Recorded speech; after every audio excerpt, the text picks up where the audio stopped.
Assalamualaikum warahmatullahi wabarakatuh. Jumpa kembali di Dharma Aji Channel. Kali ini di Dharma Aji ingin mereview sebuah tempat di kawasan sungai, tepatnya adalah Kali Cawang, di mana terjadi benturan antara dua sisi, utara dan timur, yang akan membentuk sebuah kali Cawang yang disebut dengan delik. Ada apa dengan kata delik tersebut? Ikuti terus di Dharma Aji.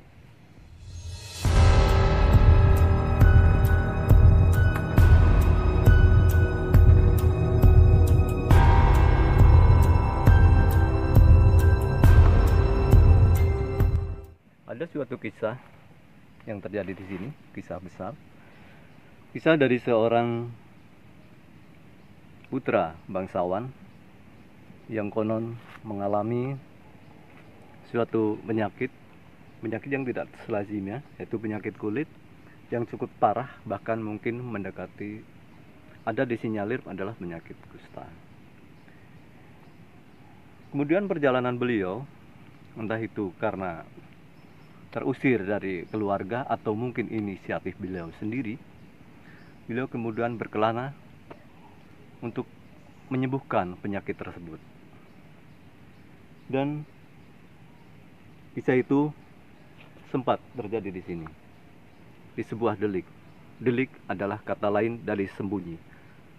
Beliau itu bersembunyi di sini bukan sekedar sembunyi, namun beliau melakukan ritual, melakukan meditasi untuk penyembuhan penyakit beliau tersebut. Namun ternyata di sini juga belum menemukan kesembuhan tersebut. Setelah beberapa hari, beliau melakukan perjalanan kembali. Setelah memberikan nama tempat ini, nama delik, yaitu sembunyi. Beliau melakukan perjalanan kembali sebelum sempat sembuh total, yaitu ke sebuah kawasan di atas sana, kurang lebih 1,5 kilo dari sini. Kawasan yang tidak asing lagi, yang sempat kemari kita review, yaitu kawasan Sendang Beji Bulubitu. Sebenarnya beliau dari awal sudah mempunyai sebuah bisikan atau wisik atau sebuah wasiat bahwa penyembuhan penyakit beliau itu akan sembuh jika menemukan sebuah sendang.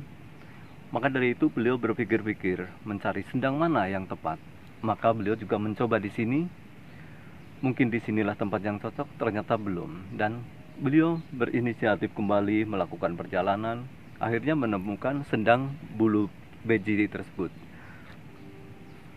Di sana beliau melakukan ritual kembali dengan ritual kungkum, entah beberapa waktu yang lama, mungkin ada 7 bahkan lebih, 7 atau 40 hari, kita di sini kurang mengetahuinya. Dan alhamdulillah setelah itu beliau dapat tersembuhkan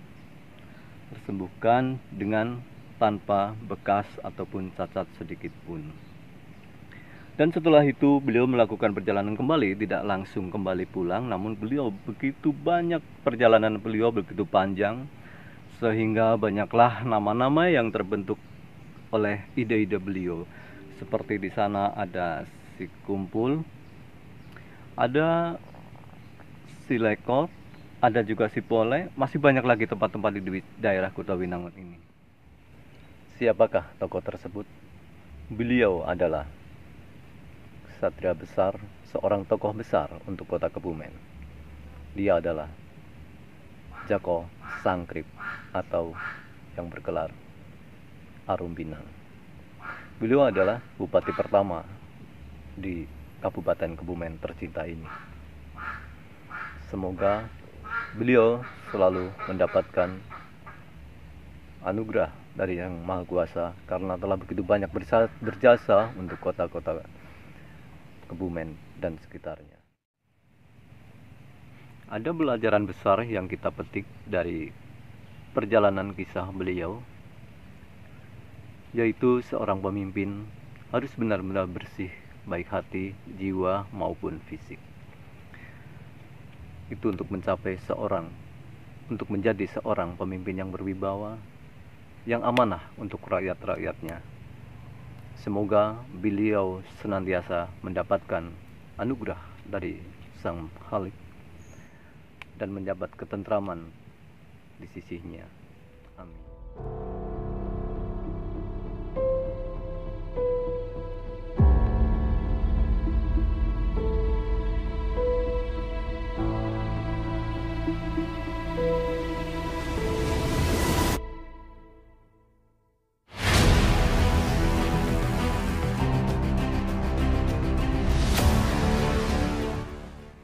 Sebuah kawasan, apalagi kawasan ini adalah merupakan petilasan atau tempat menepak tilas dari seorang pemimpin besar, tentunya tidak terlepas dari hal-hal mistis. Di sini ada sebuah fenomena waktu itu, bahkan mungkin sampai saat ini juga masih sering terjadi. Di sini ada penunggunya, punya makhluk gaibnya. Ini adalah sebuah sosok dengan bentuk kepala dan hanya sebatas kepala, leher, dan ke bawahnya adalah organ tubuh yang masih utuh. Kalau di daerah Kalimantan atau suku Dayak bisa disebut adalah Kuyang, iya. Untuk daerah Kepulauan Bali adalah Leak, dan di sini diberi nama unik, telaler kaprok. Itu adalah kata Jawa, cukup unik. Mungkin ada sedikit kesamaan atau mungkin ada yang berbeda di sini, karena hantu ini jika berjalan menggunakan usus dia cukup mengerikan. Semoga saja tidak terjadi apa-apa di sini.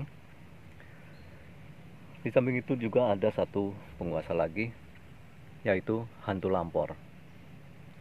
Hantu lampor adalah hantu yang seperti kostum Batman ya, kalau bisa dibilang seperti itu, seperti kelelawar besar dengan perawakan wajah adalah seorang laki-laki seperti Dracula begitu.